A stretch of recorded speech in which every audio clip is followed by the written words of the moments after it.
आज का जो सेक्टर है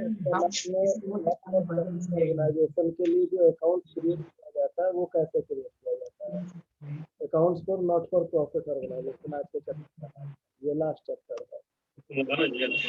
accounts for not for profit organisation का मतलब है क्या। सबसे पहले ये हम लोग जाने कि नॉट फॉर प्रॉफिट ऑर्गेनाइजेशन कहते किसको। नॉट फॉर प्रॉफिट ऑर्गेनाइजेशन का मतलब होता है, नॉट फॉर प्रॉफिट ऑर्गेनाइजेशन का मतलब होता है कि एक ऐसा इकाई जो समाज में लाभ नहीं लेने के उद्देश्य से एक ऐसा इकाई जो समाज में लाभ नहीं लेने के उद्देश्य से चलाता है। एक होता है इसमें ट्रेडिंग और एक नॉट फॉर प्रॉफिट यानी नॉन ट्रेडिंग। ट्रेडिंग बिजनेस वैसे बिजनेस को कहे जाते हैं जिसका उद्देश्य माल को खरीदकर माल को बेचना और बेचकर लाभ कमाना। वैसे बिजनेस को कहे जाते हैं जिसका उद्देश्य माल को खरीदना, माल को खरीदकर माल को बेचना और प्राप्त लाभ को कमाना। लेकिन नॉन ट्रेडिंग बिजनेस वैसा बिजनेस होता है जिसका उद्देश्य माल को खरीदना तो होता है लेकिन माल को बेचना के बजाय वहां पर माल को देना होता है। माल खरीदना होता है लेकिन जो माल बेचना ट्रेडिंग का उद्देश्य होता है, यहाँ बेचने की जगह पर उद्देश्य होता है माल को देना। और वहां जो उद्देश्य था लाभ कमाना, यहाँ पर उद्देश्य है समाज की सेवा करना। वास्तव में समाज के वैसे लोग, असहाय लोग, वैसे वृद्ध लोग, वैसे बाल अवस्था वाले लोग, वैसे नीडी पर्सन जिनको समाज में समाज सेवा की जरूरत है, उनको समाज सेवा अगर न मिले तो दिक्कत हो सकती है। तो वैसे लोगों को मदद करने के लिए नॉट फॉर प्रॉफिट ऑर्गेनाइजेशन बनाया जाता है। तो नॉट फॉर प्रॉफिट ऑर्गेनाइजेशन मूलतः दो तरह का फिर हो जाता है, एक गवर्नमेंट के द्वारा स्थापित नॉट फॉर प्रॉफिट ऑर्गेनाइजेशन और एक private not for profit organisation. Not for profit organisation का भी दो भाग है, एक गवर्नमेंट के द्वारा स्थापित और एक प्राइवेट संस्था के द्वारा स्थापित। गवर्नमेंट के द्वारा स्थापित वैसे जो सरकार, केंद्र सरकार या राज्य सरकार के द्वारा संचालित होते हैं और उनका उद्देश्य लाभ कमाना नहीं होता है। नॉट फॉर प्रॉफिट का उदाहरण वैसा जो प्राइवेट सेक्टर, जो सामान्य लोगों के द्वारा तैयार किए जाते हैं लेकिन गवर्नमेंट के नियम के विरुद्ध नहीं चल सकते। वो जैसे जैसे गवर्नमेंट आदेश करती है वैसे वैसे ही वो चल सकते हैं। तो वो नॉट फॉर प्रॉफिट ऑर्गेनाइजेशन जो प्राइवेटली होते हैं। इसके एग्जाम्पल्स में क्लब है, हॉस्पिटल है, स्कूल है, कॉलेज है, ये सब आते हैं। आप देखिए कि कई सारे, आप चूंकि स्टूडेंट है, कॉलेज लाइफ के स्टूडेंट है, तो कई सारे कॉलेज जो होते हैं वो सरकार के होते हैं। जैसे आपके बगल में आदर्श कॉलेज है, हजारीबाग में सब कोलम्बस कॉलेज है, हजारीबाग में चेरी कॉलेज, ये सरकारी कॉलेज है और ये सरकार के द्वारा नॉट फॉर प्रॉफिट ऑर्गेनाइजेशन का एग्जाम्पल माना। सरकार इसको खोली है लाभ नहीं कमाने के लिए बल्कि नीडी स्टूडेंट को पढ़ाने के लिए। ठीक इसका उल्टा, अगर आप एग्जाम्पल देखें कि private not for profit organisation कैसा होता है, तो जैसे आप सरिया कॉलेज का एग्जाम्पल ले लेते हैं। बगल में जहाँ पर आप सरिया में पढ़ रहे हैं उसके बगल में बगोदर में बीएड कॉलेज है। बीएड कॉलेज तो नहीं आते, वो तो प्रॉफिट कमाते हैं। आपके बगल में डुमरी में है झारखंड कॉलेज है, या और बगल में पारसनाथ कॉलेज है। तो ये not for profit organisation by private, इनका उद्देश्य जो है वो लाभ कमाना नहीं है, लेकिन इनको सरकार की ओर से कोई सहायता नहीं दी जाती है, सरकार की ओर से कोई सुविधाएं नहीं दी जाती है, बल्कि ये अपने स्टूडेंट के फीस से चलाए जाते हैं। और ये अपने स्टूडेंट के फीस से लाभ नहीं कमाने के लिए खोले गए होते हैं। इनका उद्देश्य लाभ नहीं कमाना होता है, ये लाभ नहीं कमाने के लिए खोले गए होते हैं। अगर लाभ कमाना होता तो एक छोटा सा आप एग्जाम्पल लेके चलिए कि डीएवी में एक छोटा बच्चा पढ़ता है, उसका एक महीने का फीस 1500, 1600, 1700, 1800 रुपया है और आपके कॉलेज का एक महीने का फीस 200 रुपया है। 200 रुपया, मात्र 200 रुपीज है। ये आपका ये उद्देश्य नहीं रखता है कि आपसे हमको लाभ कमाना है, हमका उद्देश्य ये है, कॉलेज का उद्देश्य ये है कि मैक्सिमम स्टूडेंट को एजुकेशन प्रोवाइड कराना है। चाहे वो एजुकेशन प्रोवाइड कराने का साधन जो भी हो, वो मैक्सिमम ऑनलाइन ऑफलाइन जिस भी तरीके से प्रोवाइड कराना है, ये उद्देश्य मैक्सिमम होता है। तो प्राइवेट तौर पर जो भी बनाए जाते हैं स्कूल, कॉलेज, हॉस्पिटल्स, ये नॉट फॉर प्रॉफिट ऑर्गेनाइजेशन होते हैं, लेकिन सरकार की ओर से जो बनाए जाते हैं वो सरकारी नॉट फॉर प्रॉफिट ऑर्गेनाइजेशन होते हैं। तो नॉट फॉर प्रॉफिट ऑर्गेनाइजेशन में कोई ट्रस्ट आता है, कोई स्कूल आता है, कोई कॉलेज आता है, कोई हॉस्पिटल आता है। ये सब नॉट फॉर प्रॉफिट ऑर्गेनाइजेशन का उदाहरण है, जिनका उद्देश्य समाज में लाभ नहीं कमाना बल्कि समाज में लोगों को मदद करना इनका उद्देश्य होता है। ये सामान खरीदते हैं और सामान को देते हैं, बेचते नहीं है। ध्यान रखिएगा, वर्ड इसमें बेचना नहीं होना चाहिए, देना होना चाहिए। और वो देने का उद्देश्य समाज में सेवा करना होता है। लाभ हो गया तो भी ठीक है, नहीं हुआ तो भी ठीक है। ये हो गया नॉट फॉर प्रॉफिट ऑर्गेनाइजेशन की बात। अब नॉट फॉर प्रॉफिट ऑर्गेनाइजेशन को भी अकाउंट बनाना पड़ता है, और वो अकाउंट सरकार के समक्ष ऑडिट करवा कर जमा करना पड़ता है। ऑडिट समझ रहे हैं, जो बुक्स ऑफ अकाउंट का ऑडिट होता है, पेपर चेक करवाया जाता है कि आपके द्वारा जो आमदनी का स्रोत था वो कहाँ कहाँ से आमदनी आया, आपके जो खर्च थे वो खर्च कहाँ कहाँ गए हैं, आपने किस किस मद में आमदनी प्राप्त किया, किस किस मद में आपने खर्चा किया, वो सारा डिटेल्स स्टेटमेंट तैयार करके ऑडिट कराकर सरकार को प्रेजेंट करना पड़ता है। तो वही चीज आज हम लोग पढ़ेंगे कि नॉट फॉर प्रॉफिट ऑर्गेनाइजेशन के द्वारा जो अकाउंट क्रिएट किया जाता है, वो अकाउंट कैसे क्रिएट किया जाता है, कौन कौन बुक्स तैयार किए जाते हैं, और उस बुक्स को तैयार करने में क्या क्या चीज की जरूरत होती है, और कैसे बुक्स तैयार होता है, वो आज हम लोग को मैंने करना है। तो ध्यान दीजिए कि नॉट फॉर प्रॉफिट ऑर्गेनाइजेशन में जो बुक्स क्रिएट किए जाते हैं वो बेसिकली दो तरीके से तैयार किए जाते हैं। पहला कहलाता है रिसिप्ट एंड पेमेंट अकाउंट, और दूसरा कहलाता है इनकम एंड एक्सपेंडिचर अकाउंट। पहला रिसिप्ट एंड पेमेंट अकाउंट, और दूसरा इनकम एंड एक्सपेंडिचर अकाउंट। अब रिसिप्ट एंड पेमेंट अकाउंट और इनकम एंड एक्सपेंडिचर अकाउंट में समझते हैं कि क्या बातें हैं। पहले तो रिसिप्ट पेमेंट अकाउंट पर आते हैं कि रिसिप्ट पेमेंट अकाउंट क्या होता है। तो रिसिप्ट एंड पेमेंट अकाउंट के कैरेक्टरिस्टिक्स पर आते हैं। इसके कैरेक्टरिस्टिक्स इस तरह से है कि receipt payment account just like a cashbook, ये पूरी तरीके से कैशबुक की तरह होता है। जैसे कैशबुक होता है उसी तरीके से रिसिप्ट पेमेंट अकाउंट होता है। Receipt payment account just like a cashbook, जो कैशबुक का रूल है, debit all the receipt side का जो आइटम होता है और एक्सपेंसेस साइड का जो आइटम होता है, कि टू साइड में आपको पैसा मिल रहा होता है, बाई साइड में आप पैसा दे रहे होते हैं, वो सारा फॉलो इसमें भी किया जाता है।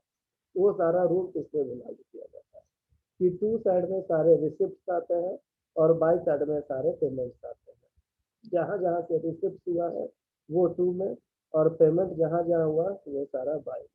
तो अभी ये बताया गया आपको कि रिसिप्ट पेमेंट अकाउंट पूरी तरीके से कैशबुक की तरह होता है। रिसिप्ट पेमेंट अकाउंट का नेक्स्ट कैरेक्टरिस्टिक है कि it is a real account. ये एक रियल अकाउंट, ये वास्तविक खाता है।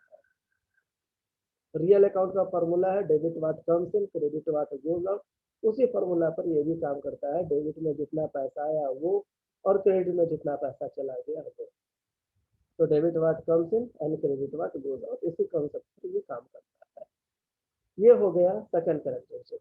थर्ड हो गया कि रिसिप्ट पेमेंट अकाउंट के टू में बैलेंस बिल्डिंग हो सकता है। रिसिप्ट पेमेंट अकाउंट का ओपनिंग बैलेंस हो सकता है, और रिसिप्ट पेमेंट अकाउंट का क्लोजिंग बैलेंस भी हो सकता है। टू में बैलेंस बिल्डिंग होगा रिसिप्ट पेमेंट अकाउंट का, कभी भी बाय में बैलेंस बिल्डिंग नहीं होगा। रिसिप्ट पेमेंट अकाउंट का जब भी बैलेंस बिल्डिंग होगा टू में होगा, बाय में इसका बैलेंस बिल्डिंग नहीं होगा। और रिसिप्ट पेमेंट अकाउंट का जो बैलेंस शेडिंग होगा वो बाई में होगा, टू में कभी बैलेंस शेडिंग नहीं हो सकता। रिसिप्ट पेमेंट अकाउंट का नेक्स्ट कैरेक्टरिस्टिक है कि इसमें all includes all types of receipt, इसमें सभी तरह के रिसिप्ट शामिल किए जाते हैं। Includes all types of receipt, इसमें सभी तरह के रिसिप्ट शामिल किए जाते हैं। चाहे उसका संबंध, इसमें हर तरह के रिसिप्ट शामिल किए जाते हैं, चाहे उसका संबंध करंट ईयर से हो, चाहे आने वाले साल से हो, चाहे बीते हुए साल से हो। करंट ईयर हो या कमिंग ईयर हो या प्रीवियस ईयर हो, इसमें हर तरह का रिसिप्ट शामिल किया जाता है, चाहे उसका संबंध इस वर्ष से हो, जैसा भी हम क्वेश्चन मान के चल रहे हैं कि 21-22 का सेशन है, तो या तो उसका संबंध 21-22 से हो, या 20-21 से हो, या 22-23 से हो। मतलब ऐसा कोई भी इनकम इसमें आएगा, अगर इस साल का इनकम 21-22 का मिल रहा है तो भी इसमें आएगा, 22-23 का मिल रहा है तो भी इसमें आएगा, 20-21 का मिल रहा है तो भी इसमें आएगा। इसमें ये नहीं देखना कि किस साल का मिल रहा है, बस पैसा मिल रहा है वो आ जाएगा इसमें। पीछे साल का भी मिल रहा है तो भी आएगा, इस साल का मिल रहा है करंट ईयर का तो भी आएगा, कमिंग ईयर का भी मिल रहा है तो भी आएगा। यही कहानी पेमेंट के साथ भी लागू होता है। जब पेमेंट साइड आप बनाएंगे तो इसमें हर 10 साल का पेमेंट आएगा, चाहे करंट ईयर का पेमेंट कर रहे हो, चाहे उस पेमेंट का रिलेशन पीछे साल से हो, पास्ट ईयर से हो तो भी लिखा जाएगा, चाहे उसके पेमेंट का संबंध कमिंग ईयर से हो तो भी लिखा जाएगा। इसमें हर तरह का पेमेंट लिखना है, चाहे करंट ईयर हो, चाहे प्रीवियस ईयर हो, चाहे पास्ट ईयर हो, कोई भी हो, हर तरह का इसमें लिखना है। नेक्स्ट इसमें आता है कि ये includes all types of capital receipt and as well as revenue receipt. इसमें दोनों तरह का रिसिप्ट आता है, चाहे वो कैपिटल रिसिप्ट हो, चाहे वो रेवेन्यू रिसिप्ट हो। कैपिटल रिसिप्ट और रेवेन्यू रिसिप्ट का मतलब आप समझ लीजिए, एक ऐसा रिसिप्ट जिसका लाइफ मोर देन 12 मंथ है, एक ऐसा रिसिप्ट जिसका लाइफ मोर देन 12 मंथ है, उसको कहते हैं कैपिटल रिसिप्ट। एक ऐसा आमदनी, एक ऐसा प्राप्ति जिसका जिंदगी 12 महीने से अधिक है, वो कहलाता है कैपिटल रिसिप्ट। और एक ऐसा रिसिप्ट जिसका टाइम 12 महीने से कम है, वो कहलाता है रेवेन्यू रिसिप्ट। एक हो गया कैपिटल रिसिप्ट और एक हो गया revenue receipt.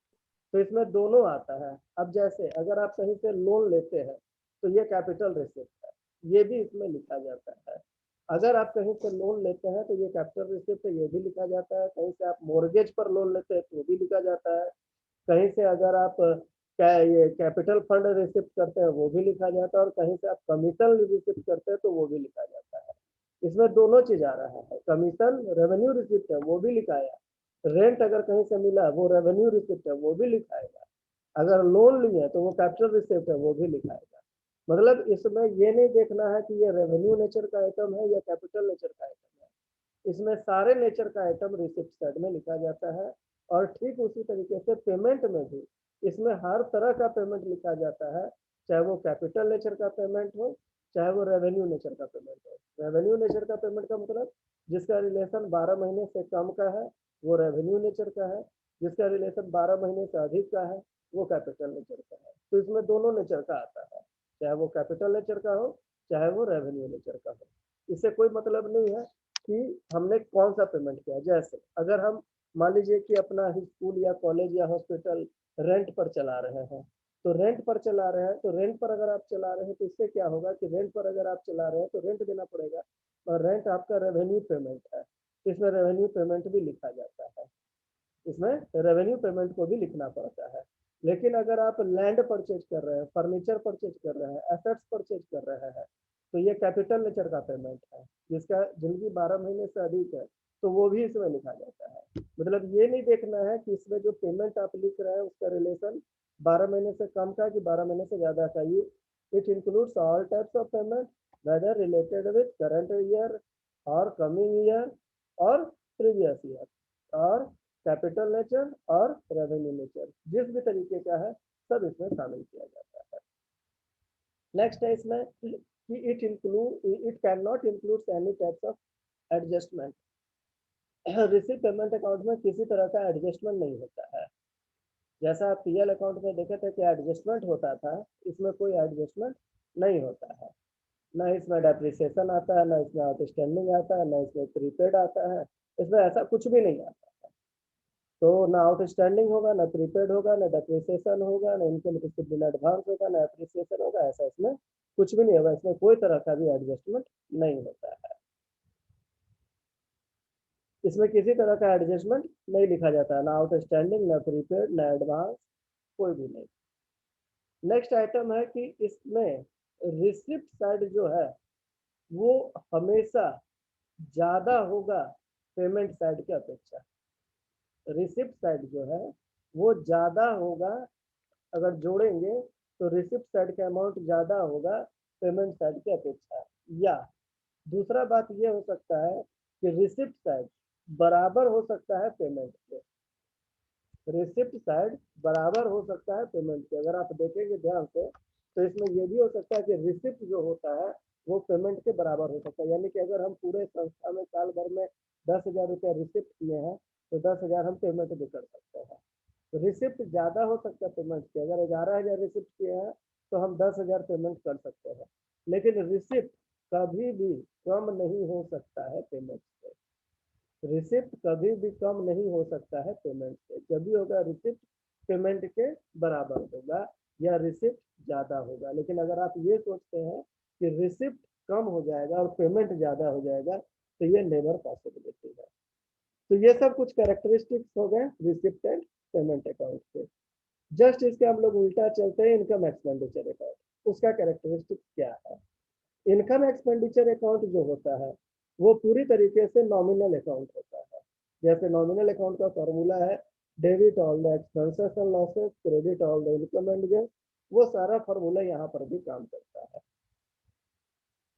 Debit all the expenses and losses, credit all the income and gain, वो नॉमिनल अकाउंट में काम करता है। नॉमिनल अकाउंट ठीक उसी तरीके से फंक्शन करता है जैसे मान के चलिए कि वो पीएल अकाउंट है। पीएल अकाउंट का जो जो फंक्शन है वो सब है नॉमिनल अकाउंट का फंक्शन। नॉमिनल अकाउंट का लेफ्ट साइड एक्सपेंसेस कहलाता है, राइट साइड इनकम कहलाता है। लेफ्ट साइड एक्सपेंसेस है और राइट साइड इनकम कहलाता है। रिसिप्ट पेमेंट का ठीक कुछ कुछ उल्टा चीज इनकम एक्सपेंडिचर में लागू हो जाता है। जैसे रिसिप्ट पेमेंट में हम लोग ये बात किए थे कि उसमें किसी तरह का एडजस्टमेंट नहीं आता रिसिप्ट पेमेंट में, लेकिन इनकम एक्सपेंडिचर अकाउंट में हर तरह का एडजस्टमेंट आता है। इसमें डेप्रिसिएशन आता है, इसमें आउटस्टैंडिंग आता है, इसमें प्रीपेड आता है, इसमें सारा कुछ एडजस्टमेंट आता है। रिसिप्ट पेमेंट अकाउंट में कोई एडजस्टमेंट नहीं आता है, लेकिन इनकम एक्सपेंडिचर में हर तरह का एडजस्टमेंट आता है। इसके पहले हम लोग ये बात किए थे कि रिसिप्ट पेमेंट अकाउंट में कैपिटल रिसिप्ट भी लिखा जाता है, रेवेन्यू रिसिप्ट भी लिखा जाता है। लेकिन पहले ये इनकम एक्सपेंडिचर अकाउंट में सिर्फ रेवेन्यू रिसिप्ट लिखा जाता है, इसमें कैपिटल रिसिप्ट नहीं लिखा जाता। इसमें सिर्फ रेवेन्यू रिसिप्ट लिखा जाता है, कैपिटल रिसिप्ट इसमें नहीं लिखा जाता इनकम एक्सपेंडिचर में। नेक्स्ट है इनकम एक्सपेंडिचर में बैलेंस शीट भी बनाया जाता है, जबकि रिसिप्ट पेमेंट में बैलेंस शीट नहीं बनता है। जब आप रिसिप्ट पेमेंट अकाउंट बनाइएगा तो बैलेंस शीट बनाने की जरूरत नहीं है, लेकिन जब आप इनकम एक्सपेंडिचर बनाइएगा तो आपको बैलेंस शीट बनाने की जरूरत है। इसमें बैलेंस शीट आपको बनाना पड़ेगा। नेक्स्ट, रिसिप्ट पेमेंट बनाते समय आप ये देखे थे कि रिसिप्ट और पेमेंट बराबर हो सकता था, रिसिप्ट ज्यादा हो सकता था पेमेंट से, लेकिन पेमेंट कभी भी ज्यादा नहीं हो सकता था रिसिप्ट से। इसमें इनकम एक्सपेंडिचर जब आप बनाइएगा तो इनकम एक्सपेंडिचर बनाते समय ये ध्यान देना है कि इसमें इनकम भी ज्यादा हो सकता है और एक्सपेंसेस भी ज्यादा हो सकता है, कोई भी ज्यादा हो सकता है। अगर इनकम ज्यादा आ गया तो जो डिफरेंस है वो सरप्लस कहलाएगा। सरप्लस मतलब फायदा है, और इसको हम लोग कहेंगे excess of income over expenditure. और अगर एक्सपेंडिचर ज्यादा आ गया तो उसको डेफिसिट बोलेंगे, ये नुकसान है। That is called excess of expenses over income. अगर सरप्लस आता है तो कैपिटल में जोड़ा जाएगा, और अगर डेफिसिट आता है तो कैपिटल से घटा दिया जाएगा। ये सब कुछ अंतर और कुछ डिफरेंसेस है रिसीव पेमेंट और इनकम एक्सपेंडिचर में। रिसीव पेमेंट बनाना बहुत आसान है क्योंकि इसमें सभी तरह के ट्रांजेक्शन आते हैं, current year, previous year, coming year. लेकिन इनकम एक्सपेंडिचर में सिर्फ करंट ईयर के आइटम आते हैं, इसमें पास्ट ईयर भी नहीं होता है और कमिंग ईयर भी नहीं होता है। इसीलिए एडजस्टमेंट करना पड़ता है कि अगर आउटस्टैंडिंग है तो ऐड करेंगे, अगर वो प्रीपेड है तो माइनस करेंगे, इसलिए इसमें एडजस्टमेंट होता है। लेकिन रिसीव पेमेंट में कोई एडजस्टमेंट नहीं होता है। रिसीव पेमेंट में आप ये देखें कि सिर्फ रिसीव पेमेंट में रेवेन्यू नेचर का भी आइटम आता है और कैपिटल नेचर का भी आइटम आता है, लेकिन इनकम एक्सपेंडिचर में सिर्फ रेवेन्यू नेचर का आता है, इसमें कैपिटल नेचर का आइटम नहीं आता है। क्योंकि इनकम एक्सपेंडिचर जहां बनता है उसके साथ में बैलेंस शीट भी बनता है, और जब बैलेंस शीट बनेगा तो जितना कैपिटल नेचर का आइटम है सारा का सारा आइटम बैलेंस शीट में चला जाता है। जितना कैपिटल नेचर का आइटम है सारा का सारा वो बैलेंस शीट में चला जाता है। जैसे लैंड परचेज किए तो बैलेंस शीट में चला जाएगा, फर्नीचर परचेज किए तो बैलेंस शीट में चला जाएगा, लोन लिए तो बैलेंस शीट में चला जाएगा, कोई लायबिलिटी है तो बैलेंस शीट में चला जाएगा। लेकिन रिसीव पेमेंट में बैलेंस शीट बनता ही नहीं है। अगर लैंड भी परचेज किए तो पेमेंट में लिख दीजिए, रेंट भी दिए तो पेमेंट में लिख दीजिए, सैलरी भी दिए तो पेमेंट में लिख दीजिए, मोर्गेज में लोन लिए तो भी पेमेंट में लिख दीजिए। यानी वहां पर ये नहीं देखना है कि इसका संबंध रेवेन्यू है कि उसका संबंध कैपिटल है। रिसीव पेमेंट में ये नहीं देखा जाता, जबकि इनकम एक्सपेंडिचर में ये देखा जाता है। तो इनकम एक्सपेंडिचर में सिर्फ रेवेन्यू नेचर का आइटम आता है और उसका जो कैपिटल नेचर का आइटम होता है वो सारा का सारा बैलेंस शीट में ट्रांसफर कर दिया जाता है। तो ये मोरलेस दोनों में डिफरेंसेस हो गए कि रिसीव पेमेंट क्या है और बैलेंस शीट क्या है और इनकम एक्सपेंडिचर क्या है। तो नॉट फॉर प्रॉफिट ऑर्गेनाइजेशन के द्वारा जो अकाउंट्स क्रिएट किए जाते हैं वो बेसिकली दो तरीके से क्रिएट किए जाते हैं, एक रिसीव पेमेंट अकाउंट और एक income expenditure account. Receive payment account जो सिंगल होता है, एक अकेला होता है, लेफ्ट साइड इसका रिसिप्ट है, राइट साइड पेमेंट है। लेकिन इनकम एक्सपेंडिचर अकाउंट अकेला नहीं होता है, इसके साथ बैलेंस शीट भी हो सकता है, इसमें बैलेंस शीट भी बनाना पड़ सकता है। तो ये हो गया इनकम एक्सपेंडिचर के बाद। अब इसमें कुछ वर्ड्स होते हैं, स्पेशल वर्ड्स होते हैं जो बार बार यूज किए जाते हैं। तो हम लोग वो वर्ड्स को पहले जान लें कि इसमें कौन कौन वर्ड्स है जो बार बार यूज किए जाते हैं। सबसे पहला जो इसमें वर्ड यूज किया जाता है वो कहलाता है सब्सक्रिप्शन। सब्सक्रिप्शन को हिंदी में कहते हैं चंदा। वो चंदा नहीं जो सरस्वती पूजा में आप कलेक्ट करते हैं, तो रोड पर गाड़ी खड़ा करके और चंदा मांगा जाता है, वो चंदा यहाँ पर नहीं होता है। जब भी कोई ट्रस्ट या जब भी कोई सोसाइटी बनाया जाता है तो उसमें चंदा लेने की प्रक्रिया है, ताकि उनके चंदा से उस संस्था का रनिंग हो सके। जो इंस्टीट्यूशन बनाया गया है उसको एक सोसाइटी या एक ट्रस्ट के द्वारा संचालित किया जाता है और उसमें वैसे इच्छुक लोगों को जोड़ा जाता है, ऐड किया जाता है जो वो सब्सक्रिप्शन दे सकते हैं, चंदा दे सकते हैं। ये चंदा मंथली भी हो सकता है, ये चंदा ईयरली भी हो सकता है, ये हाफ ईयरली भी हो सकता है। ये निर्भर करता है कि वो आपस में सोसाइटी या ट्रस्ट वाले किस तरीके से अपना रूल और रेगुलेशन बनाते हैं कि हम लोग किस तरीके से चंदा लेंगे, सब्सक्रिप्शन लेंगे। और ये सब्सक्रिप्शन जो है ये पूरी तरीके से सब्सक्रिप्शन जो है ये पूरी तरीके से रिसिप्ट है आपके लिए। अगर सब्सक्रिप्शन मिलता है तो ये आपके लिए रिसिप्ट है। सब्सक्रिप्शन अगर आपको मिलता है तो ये आपके लिए रिसिप्ट है, ये आपके लिए एक आमदनी का साधन है। और ये सब्सक्रिप्शन रेवेन्यू नेचर का होता है। ये सब्सक्रिप्शन जो होता है ये रेवेन्यू नेचर का होता है, इसलिए इनकम एक्सपेंसेस के इनकम साइड में जाएगा या रिसिप्ट पेमेंट के रिसिप्ट साइड में जाएगा। ये हो गया सब्सक्रिप्शन। नेक्स्ट वर्ड आता है डोनेशन। डोनेशन यानी कि दान। दान देते भी है तो खर्चा है तो एक्सपेंसेस में जाएगा, या दान देते हैं तो पेमेंट है तो रिसिप्ट पेमेंट के पेमेंट में जाएगा। और दान अगर लेते हैं तो वो रिसिप्ट है तो वो रिसिप्ट साइड में जाएगा। दान अगर लेते हैं तो वो इनकम भी हो सकता है और वो लायबिलिटी भी हो सकता है। कैसे इनकम होगा? अगर आपका दान 12 महीने से कम का है तब वो इनकम साइड में जाएगा। अगर आपका दान 12 महीने से अधिक का है तो वो आपका लायबिलिटी में जाएगा। कैसे पहचानेंगे कि ये 12 महीने से कम का है या 12 महीने से ज़्यादा का है? आपको एक एग्जांपल देते हैं। अमन हम लोग का एक स्टूडेंट है, इसके घर के सामने शिव मंदिर था। शिव मंदिर में ये गया, 5 रुपये का सिक्का वहाँ पर दान देकर आ गया। उसके बगल में राज है, राज भी गया, 5 रुपये का सिक्का वो भी डाल के आ गया। ये क्या है? जनरल डोनेशन है। मंदिर गए, कोई आदमी फल चढ़ाते हैं, कोई आदमी सब्जी चढ़ाते हैं, कोई आदमी पैसा ही चढ़ा देते हैं, जिनकी जो श्रद्धा भक्ति होती है वो चढ़ा देते हैं। ये जनरल डोनेशन है। वहाँ पर गए, उनको लगा कि नहीं ऐसा होना चाहिए, यहाँ दिक्कत है, तो वो वहाँ पर कुछ भी 5-10 रुपया चंदा चढ़ा देते हैं, कोई फल चढ़ा देते हैं, कोई छोटा मोटा आइटम चढ़ा देते हैं। ये जनरल डोनेशन है, इसलिए ये इनकम एक्सपेंसेस के इनकम साइड में जाएगा। लेकिन इसमें एक डोनेशन ऐसा भी होता है जो कैपिटल नेचर का होता है और वो बैलेंस शीट के लायबिलिटी का।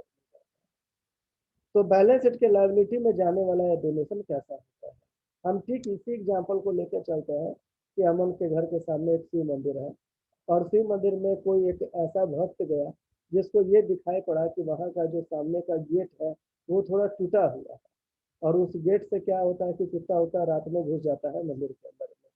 तो ऐसा करते हैं कि बढ़िया सा इसमें गेट लगवा देते हैं जिससे क्या होगा कि मंदिर की शोभा तो बनी ही रहेगी और वो मजबूत भी रहेगा और कोई सुरक्षा के दृष्टिकोण से कोई जानवर वगैरह तो नहीं जाएगा।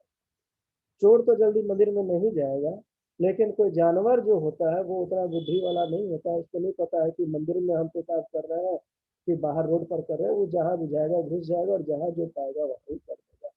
तो वैसी स्थिति में क्या होता है कि वहां पर वो किसी अगर सज्जन के द्वारा ये निर्णय लिया गया कि हम वहां पर एक बढ़िया सा गेट बना देते हैं, किसी सज्जन के द्वारा ये निर्णय लिया गया कि हम बढ़िया से एक गेट वहां पर बना देते हैं, तो ये जो डिसीजन लिया गया है, ये डिसीजन अगर गेट बनाने का है तो वो कैपिटल डोनेशन होता है। ये 12 महीने से अधिक के लिए होता है, ये जो गेट बना है वो 12 महीने से अधिक के लिए होता है और ऐसा डोनेशन को बैलेंस शीट के लायबिलिटी साइड में डाला जाता है। ऐसा जो डोनेशन है वो बैलेंस शीट के लायबिलिटी में है। तो यहाँ पर आप देखिए कि डोनेशन ही है लेकिन दो नाम से जाना जा रहा है, एक जनरल डोनेशन के नाम से और एक स्पेसिफिक डोनेशन के नाम से। जनरल डोनेशन 5-10 रुपया चढ़ाना ये जनरल डोनेशन है, ये इनकम एक्सपेंसेस के इनकम साइड में हो गया। लेकिन एक स्पेसिफिक डोनेशन है जो दरवाजा बना दिया है लेकिन वो बैलेंस शीट के लायबिलिटी साइड में गया। तो है तो डोनेशन लेकिन अंतर है। क्वेश्चन में देखना पड़ेगा, अगर शॉर्ट अमाउंट का डोनेशन है तो वो इनकम होगा, अगर हेवी अमाउंट का डोनेशन है तो वो कैपिटल होगा। जनरल डोनेशन इनकम एक्सपेंसेस के इनकम में जाता है और जो हेवी डोनेशन होता है वो बैलेंस शीट के लायबिलिटी साइड में जाता है। ये मोरलेस डोनेशन की बात करें। अगला चीज इसमें आता है लिजेसी। लिजेसी हिंदी में इसको कहते हैं वसीयतनामा। कई लोग अपनी अत्यधिक संपत्ति होने के कारण अपनी संपत्ति को वसीयत में लिख देते हैं कि हमने इस ट्रस्ट को दे दिया, हमने इस स्कूल को दे दिया, हमने इस कॉलेज को दे दिया, हमने इनको दे दिया, उनको दे दिया। बहुत लोग अपनी वसीयत में ये लिख कर दे देते हैं और ये जो लीजेसी होता है ये कैपिटल नेचर का होता है। ये जो लीजेसी है ये कैपिटल नेचर का होता है। ये कभी कदाल ऐसा कोई भक्त होता है, कोई समाज का आदमी होता है जो दान में कुछ देता है, वसीयत में देता है। बहुत कम, विरले, ऐसा बहुत मुश्किल है लोग होता है, एक आध लोग, लाखों में एक आध लोग होते हैं जो वसीयत अपना लिख के देते हैं संस्था को। तो ये कैपिटल रिसिप्ट का माना जाता है और कैपिटल रिसिप्ट होने के चलते ये बैलेंस शीट के लायबिलिटी में जाता है। नेक्स्ट वर्ड इसमें आता है इंडोमेंट फंड। इंडोमेंट फंड को हिंदी में कहते हैं धन समर्पण शुल्क। कई बार ट्रस्ट जो चलाए जाते हैं उस ट्रस्ट को चलाने के लिए, कई बार जो ट्रस्ट चलाए जाते हैं उस ट्रस्ट को चलाने के लिए धन समर्पण शुल्क का जुगाड़ रखना जरूरी है। इसलिए जरूरी है कि कई बार ट्रस्ट के पास आमदनियां कम हो जाती है और आमदनी कम हो जाती है तो वैसी स्थिति में खर्च को चला पाना संभव नहीं होता है और जब खर्च चला पाना संभव नहीं होता है तो वैसी स्थिति में उस संस्था के अस्तित्व पर प्रश्न चिन्ह लगने लगता है कि वो संस्था कैसे चलेगी, वो संस्था कैसे रन करेगी। और जब ये प्रश्न चिन्ह लगता है तब नुकसान की स्थिति नजर आती है। तो इंडोमेंट फंड धन समर्पण शुल्क इसलिए जमा करके रखा जाता है कि अगर कभी अकस्मात कोई ऐसी घटना घटे तो उस पैसे से हम उसकी भरपाई कर दें। इसलिए ये कैपिटल नेचर का है और बैलेंस शीट के लिए लायबिलिटी में जाता है। इंडोमेंट फंड हो गया, लीजेसी हो गया, सब्सक्रिप्शन हो गया, डोनेशन हो गया। अब इसमें आता है sale of newspaper, sale of old sports material, sale of grass, यानी क्लब में कुछ ग्रास होते हैं, घास होते हैं, वो भी बेचा जाता है। क्लब में कुछ स्पोर्ट्स मटेरियल होते हैं जो पुराने हो जाते हैं, उनको भी बेच दिया जाता है। क्लब में न्यूज़पेपर आता है, पुराना हो जाता है, उसको भी बेचा जाता है। जर्नल बेचा जाता है, आर्टिकल बेचा जाता है। तो ये सब जब आप जर्नल वगैरह बेचिएगा तो उससे कुछ पैसा मिलेगा और ये पैसा जो है ये रेवेन्यू नेचर का पैसा है और रेवेन्यू नेचर का होने के चलते ये इनकम एक्सपेंसेस के इनकम साइड में जाएगा क्योंकि ये बैट बॉल तो टूटता ही रहता है, स्पोर्ट्स मटेरियल टूटता ही रहता है, जर्नल अखबार वगैरह तो आता ही रहता है, जाता ही रहता है। इसलिए ये बैलेंस शीट से इसका संबंध नहीं है, इसका इनकम एक्सपेंसेस के इनकम से संबंध है। लेकिन अगर आप सेल ऑफ फिक्स्ड एसेट्स करते हैं, कोई फिक्स्ड एसेट्स को अगर आप बेचते हैं, कोई स्थायी संपत्ति को बेचते हैं, तो इसमें दो तीन चीज है जो बड़ा बारीकी से ध्यान में रखना पड़ेगा कि अगर आप फिक्स्ड एसेट्स को बेचते हैं तो उसमें ये ध्यान रखना है कि वो फिक्स्ड एसेट्स की जो बिक्री है उसका बिक्री मूल्य कहीं नहीं लिखा जाता है, उसका सेल प्राइस कहीं नहीं लिखा जाता है। फिक्स्ड एसेट्स का सेल प्राइस कहीं नहीं लिखा जाता है। उसका जो कॉस्ट प्राइस होता है वो बैलेंस शीट के संबंधित एसेट्स में से घटा दिया जाता है। हम एक एग्जांपल आपको देते हैं कि मान लीजिए कि फर्नीचर है 50,000 का और उसको आप 48,000 में बेच रहे हैं, तो 48,000 कहीं नहीं लिखा जाएगा। बैलेंस शीट के एसेट साइड में जो भी फर्नीचर है उसमें से पहले 50,000 माइनस किया जाएगा, जितना उसका कॉस्ट है वो माइनस होगा। अब उसको सेल करने से आइदर आपको प्रॉफिट होगा या आपको लॉस होगा। अगर प्रॉफिट होगा तो इनकम एक्सपेंसेस के इनकम में लिखा जाएगा, और अगर लॉस होगा तो इनकम एक्सपेंसेस के एक्सपेंसेस में लिखा जाएगा। तो ये देखिए कि अभी 50,000 का है और वो 50,000 का आपने 48,000 में सेल किया है, तो ₹2,000 का यहाँ पर लॉस हो रहा है, और ये लॉस को आप इनकम एक्सपेंसेस के एक्सपेंसेस साइड में लिखेंगे। तो ये जो डिफरेंस अमाउंट है वो इनकम एक्सपेंसेस के एक्सपेंसेस में लिखा गया है। जो सेल प्राइस है वो कहीं नहीं लिखा जाता है, लेकिन जितने का था उसका कॉस्ट था वो रिलेटेड एसेट्स में से माइनस कर दिया जाता है। ये आपको ध्यान रखना है। और वही अगर 50,000 का फर्नीचर 54,000 में बेचा जाता तो फर्नीचर में से तो 50,000 ही माइनस होता, और 4,000 जो है वो इनकम एक्सपेंसेस के इनकम साइड में चला जाता है कि वो 4,000 आपके लिए इनकम है। अब ये और भी चीजें हैं, इसमें और भी बातें करनी होगी, इतना